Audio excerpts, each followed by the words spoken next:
West Michigan. This is Grand Tap Media Business TV. My name is Pamela Keim, your host. The spirit of the show is to introduce West Michigan to all the businesses, nonprofits, and leaders that can help us thrive in our lives.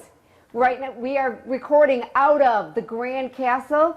This is the second largest castle on earth that is located in the city of Grandville. This is the Grand Library, and this is basically the jewel within the Grandville-Castle. I think it's fabulous. I did the grand opening of this back about a year ago now with WCET. But I have a very special guest to you today, and it coincides with this Grand Library. He has created a company to help people leave their legacy to the next generation. All of us know that we have things that we like to share with our family members, our community, past generation, and as you can see in this library, there are many books. Everyone has a story to share, and we all know that there's something unique about us that we want to connect with other people.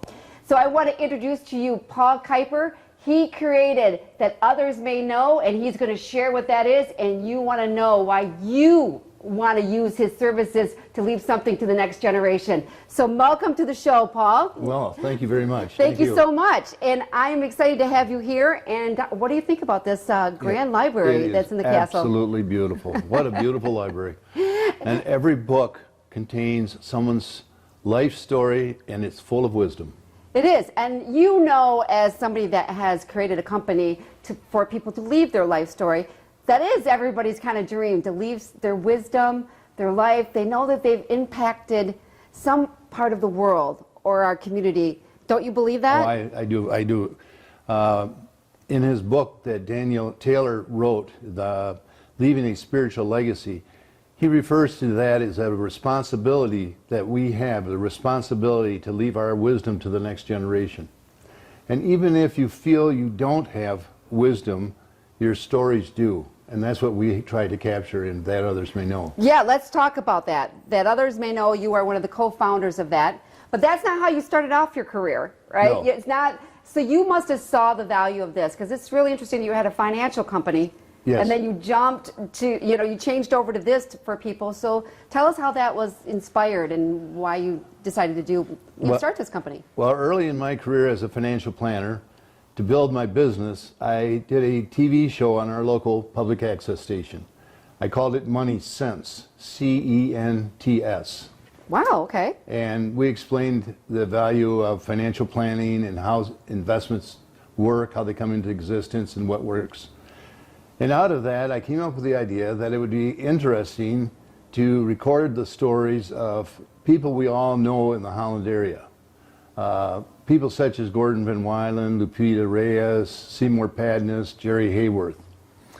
And the good news is my TV show created a lot of success, and my business practice succeeded. Okay. And I had to devote more time to my practice and less time to the TV show, which is good. Well, you have to make a living, right? We have to make a living, that's right. And then a couple of years ago, I retired from my practice. I turned it over to my partner.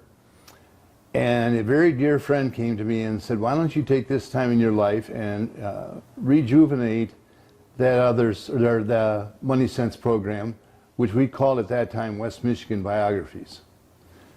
And I really liked that idea, but I wanted to have it different this time. Rather than having it just people that everybody knows, I wanted it to be people that we all care for. So it could be everybody. Right. And out of that grew what I now call That Others May Know. And that's the name of your company. And then how long have you done this? And then About 2.5 years. Okay. And like all businesses, we were not successful right out of the box.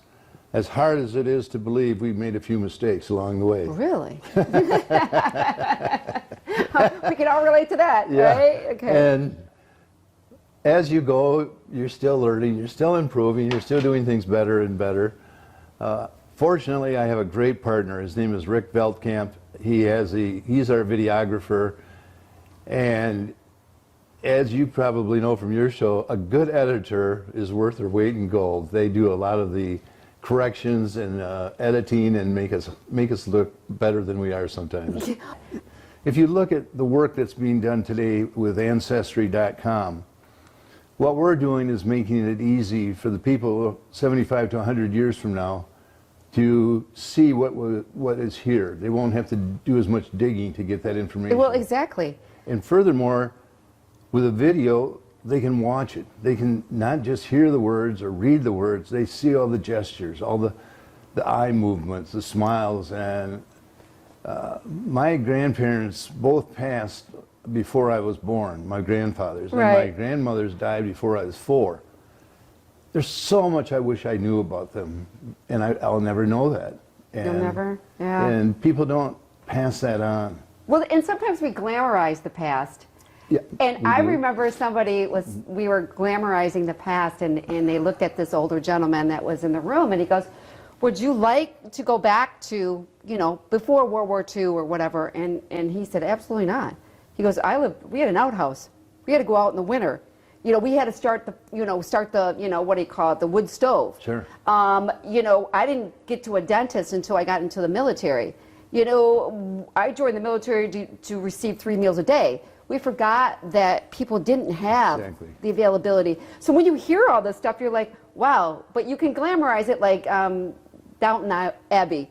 There's many people that think, you ever remember that show that's been a popular show? I don't know if you watch it, but anyways, it's all about, in England, Great Britain, World War I. Right. And everybody thinks they're going to go back as royalty, but not everybody was living that lifestyle, right? Exactly. A lot of them were servants, and they yeah. didn't go very far. No. They stayed in their little area to survive.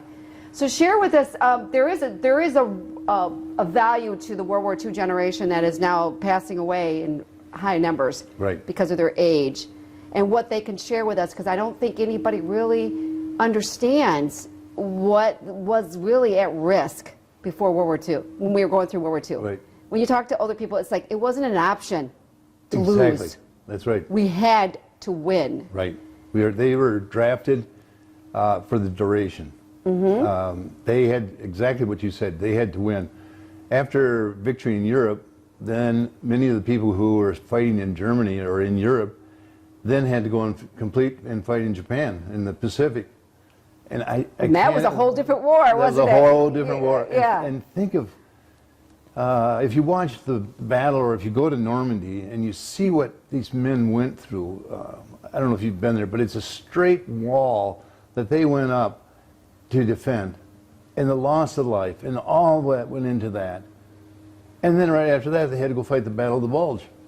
And I would think, wait a minute, that was enough. I did that. Really, I already sacrificed enough. I'm going to go home, I right? want to go home. That's right. Yeah, and they did. It wasn't an option. It wasn't. And all the people here, the mothers had a blue star in the window if they had a child in the war, and a gold star if they had lost a child. Right. And it was home after home after home. And when we look at history, we know the conclusion. We know we won. Which feels really good to It know feels that very you won, good. right? It's very good. But at the time, you don't know how long is this going to last. For example, now with the coronavirus, someday it will pass. We'll find a cure. And people will look back at it and they'll go, well, it was only 2 years or 3 years or whatever it's going to be. But right now, we don't know how long this is going to be. Are we going to wear masks the rest of our life? Right. And I mean, we're doing pretty good social distance here, but exactly, we've never endured anything what we've endured. And if we would have wrote a book, exactly. I think the publishers would have said, nobody's going to buy this, that the world is, doing what the pandemic has caused them to do, wearing a mask, the riots, everything that's played out. Exactly. Would you think you would believe such a story? No. And you and I are living it. We're living it. This is our generation. This is our story. This is what we've gone through. Right. And every generation has something that it will experience. Some, what was the saying? The good, the bad, and the ugly. The good, the bad, the ugly. And that's, in past generations, I will have to share, I recently just lost my dad. Well, recently, it would be a year and a half now. And he was in the military and things like that. And when I met you and I saw that what you're doing, I honestly wish I would have done it for my dad. Right. Because I would give anything, Paul, to hear his voice again. Yeah. to hear his stories, just to say my name, Right. right? How valuable that is. Nobody says your name like your parents. No.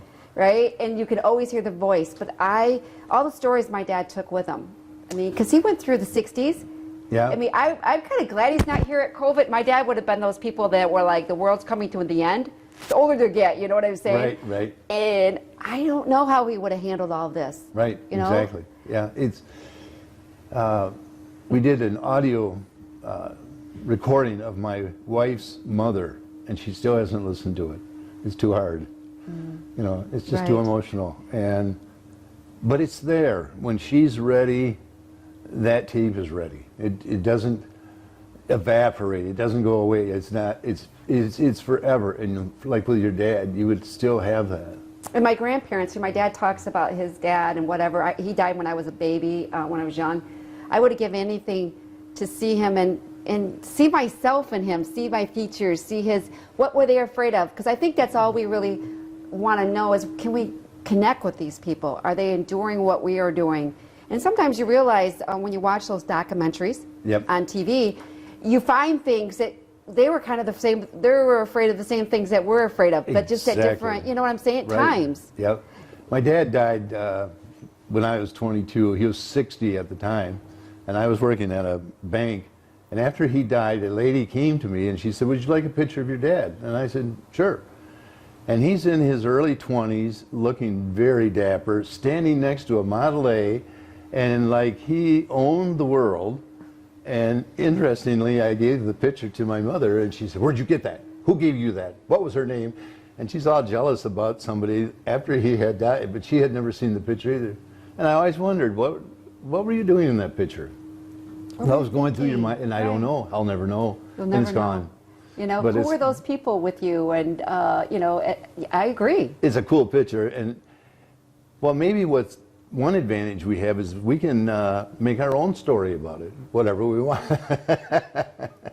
Well, we do have a tendency to glamorize. My dad had a tendency to glamorize sometimes the past. And I think that's just natural. It is. I mean, I think so too. I mean, you know, we have had things go on in you and I, on our lives, and an example being, we went through 9/11. Right. And we measure everything before 9/11. And you can hear people say that, and they'll say, "Oh, that was before 9/11." Because Right. we know after 9/11, everything changed. Right.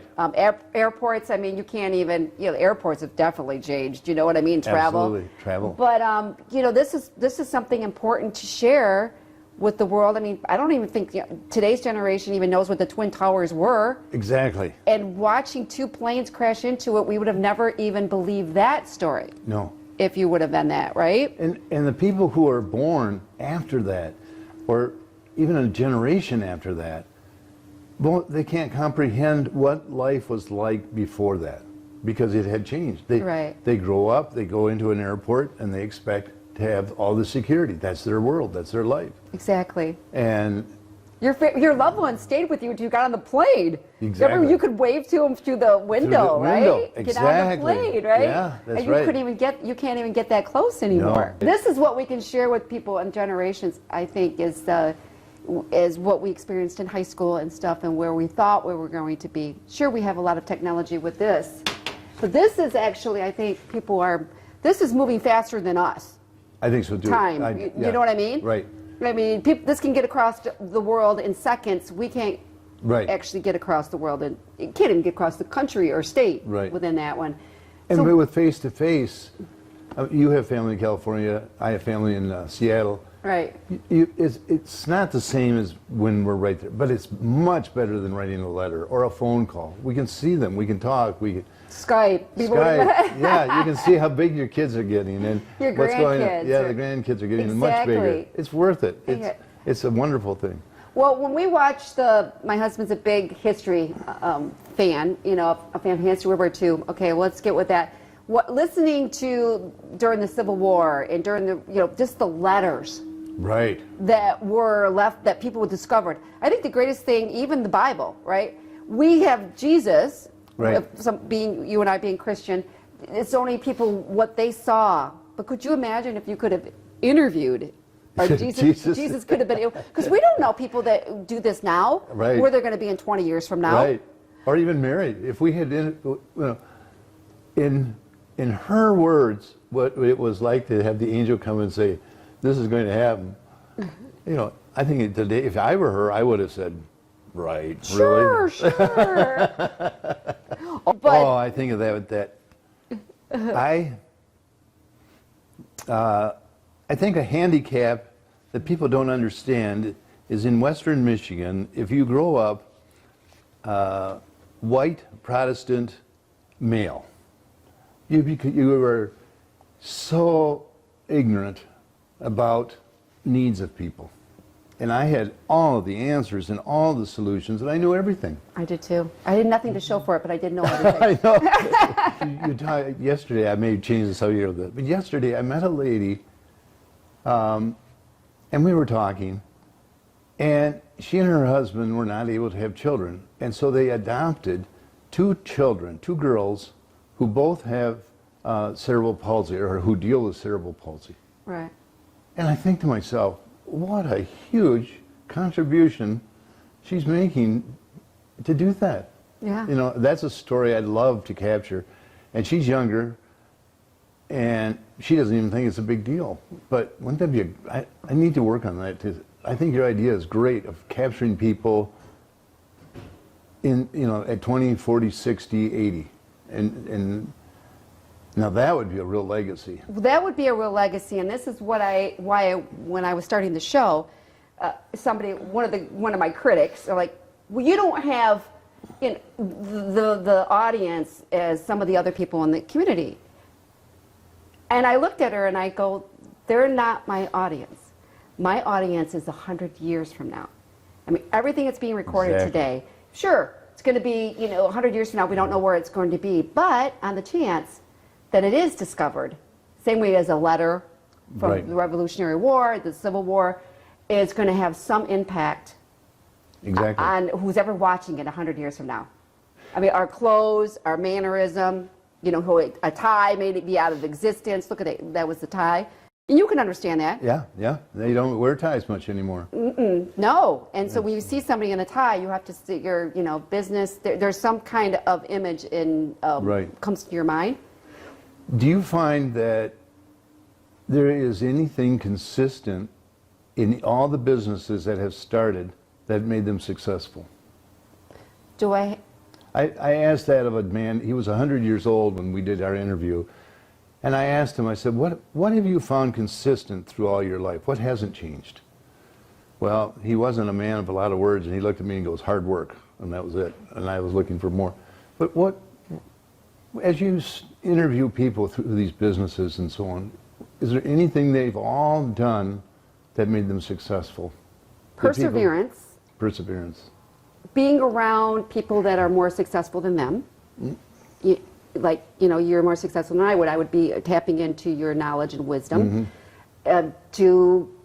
I guess to solve problems, to relax, don't panic, because it's similar to It's a Wonderful Life.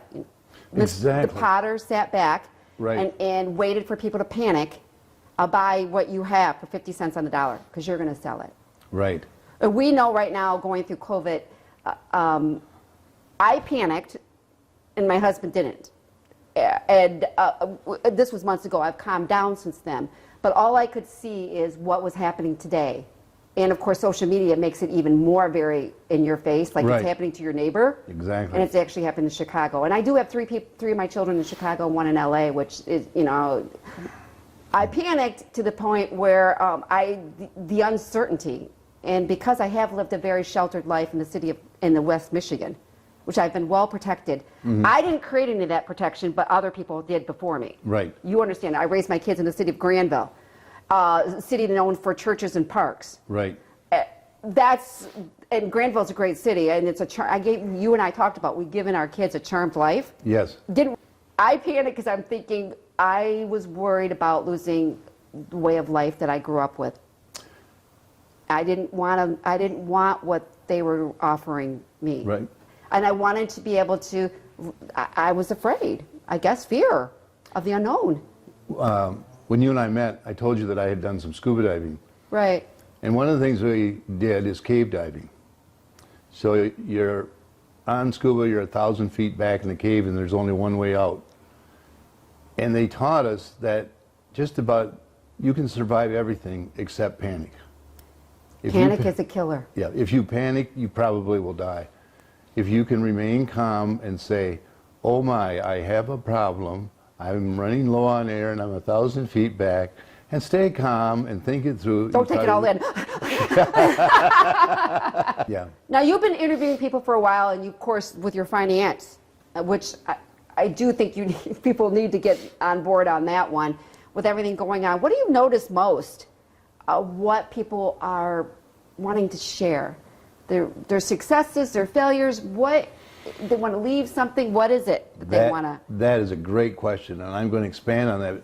A lot of people feel they have nothing to share because they had a lot of, I don't want to say failures, but they've had failures, or they've had difficulties, or they've had things in their life that made it very difficult to talk about. But out of those circumstances has come tremendous wisdom that you can share with the next generation. Recently, my son-in-law wanted to go into business, and he asked for my advice, and I shared with him some things that I had learned. And I found myself writing things that I wish I had done and things I wish I hadn't done. And just because your life wasn't perfect doesn't mean you don't have wisdom to share. In fact, maybe if it's not so perfect, we've learned more. And all of us have that. And I think that's one of the big things, is to help people understand they have something to share. Once they start, I think of Elizabeth. At first, she was hesitant to have us record her story. But towards the end, and as we're going, if you look at our webpage, she has this great smile on her face as she's talking about her life. And one story she shared is when she and her husband came to this country, they had to be sponsored. And someone found a really nice person to sponsor them by the name of Jerry Ford. Oh wow, I wonder who that is. And she had no idea who he was or what was going to happen. Right. He was just a really nice man. And she had some things and didn't keep them. But she kept a scale. And she tells that story, and she goes, the scale registered 10 pounds less. Because Elizabeth, Jerry's wife, liked that scale registering 10 pounds less. And then she goes, and this Elizabeth likes it too. And she smiled. And I think she probably never would have told that story, except we captured it for her. Right, and didn't realize that that's significant that is for us to watch. Right. Now, how does the process work Okay. for your company? If I call you and, look, I'm interested in doing, I would be interested in it for myself, even though I have WCET here, but I see the cameras looking at us. How does the process work if somebody was, hey, interested in giving it to their grandparents, or I wish I would have gave it to my dad. All right. Or, their dad or father or husband. Okay. How does it work? What happens is you contact myself. Okay. And then I would meet with you, and we custom design a certificate. And that certificate, for example, on this one, it says, Dear Mom, Happy Birthday. Okay. And this can be a gift for anniversaries. It could be just because. It can be Father's Day, Mother's Day. We put that in a folder, a nice blue folder that you would then give to your loved one. And it says on here that I will then contact them. Okay? I will then contact, for example, I'd contact your dad, and I'd arrange a time that he and I would get together, and I would tell him about the process. We call that the pre-recording meeting. And go ahead. Do you lead them? Because some people will say, I haven't done very much. Are you looking for some highlights where Yes. they can expand upon? Right. We have stories. We start with their youth, and then we go to the teenage years, military, marriage, college, career, retirement, and we try to go into. Sorry, I have this up. I bet that was somebody wanting our services. Exactly. And so we direct them through that, and we give them the questions that we're going to ask ahead of time, so they have a chance to talk about it. And we try to get them to answer those questions in stories rather than just facts. For example, if I would say to you, tell me a little bit about your youth. What do you remember about growing up in Grandville? What were some of the things that you enjoyed? Who were the kids you played with? What games did you play? Were there any bullies on the playground? Did you deal with that bully? Were you the bully? Well, seriously, some people will say that. I was the bully. I was the bully. And think what that would have to mean to admit that. And how did you deal with that, and how did you correct it, and think of that story. And they are able to come up with some content, and then they start thinking of other things that they might have forgotten about. Right. And at the end, then I say, through your stories, you have shared a great deal of wisdom with us. Is there any other items of wisdom that you'd like to share? Anything that a generation, 3-4 generations from now, listen to this, what would you want them to know? What would you want them to hear from you? What's important? What really matters in life? And we give them that opportunity ahead of time. Do people come up with pretty much the same answers? Because, well, you would be an example. Here's an example I would give if I was interviewing people. Everybody says what happened in the 60s and were the riots, and they thought what we've gone through has been worse. And I would say to my friends who lived during that time, older generation, I'm like, how did you lived in the 1960s, you had a family. I go, what was it like to go through 3 assassinations within 10 years? So you had Kennedy, right off, then you had Martin Luther King, and then you had Bobby, right, Kennedy. Right. I go, you must have thought, I would think, if I was looking back at this, you could have saw that as is that how we handle problems now? We don't like somebody, we just assassinated them. Right. And if that's our future, and every one of those people that I spoke to about this, and they thought about it, they're like, yeah, we did. He goes, but we were too busy raising our families to even give it much thought or more than. Right. And now I go, well, now you understand what we're going through. Right. We're raising our families too. Right. Well, and trying to. When I was a junior, senior in high school, Vietnam was on. Right after Vietnam, my best friend was drafted and killed. While I was in high school, guys were fighting and dying in Vietnam. And I was oblivious to it.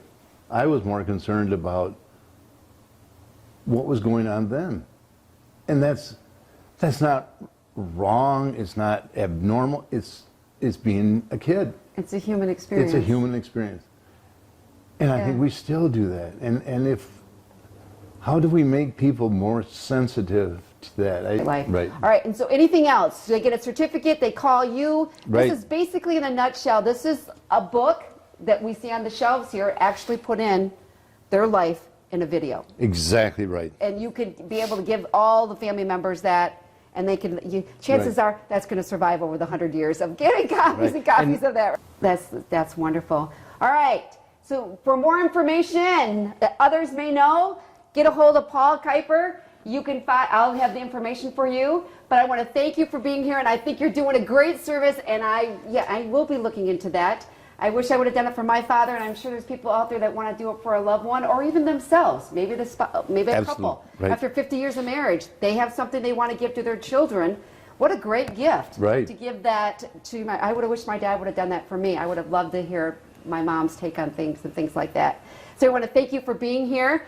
So we will catch you next time on Grandville Media Business TV. My name is Pamela Keim. Have a great day. Take care, everyone. Bye-bye.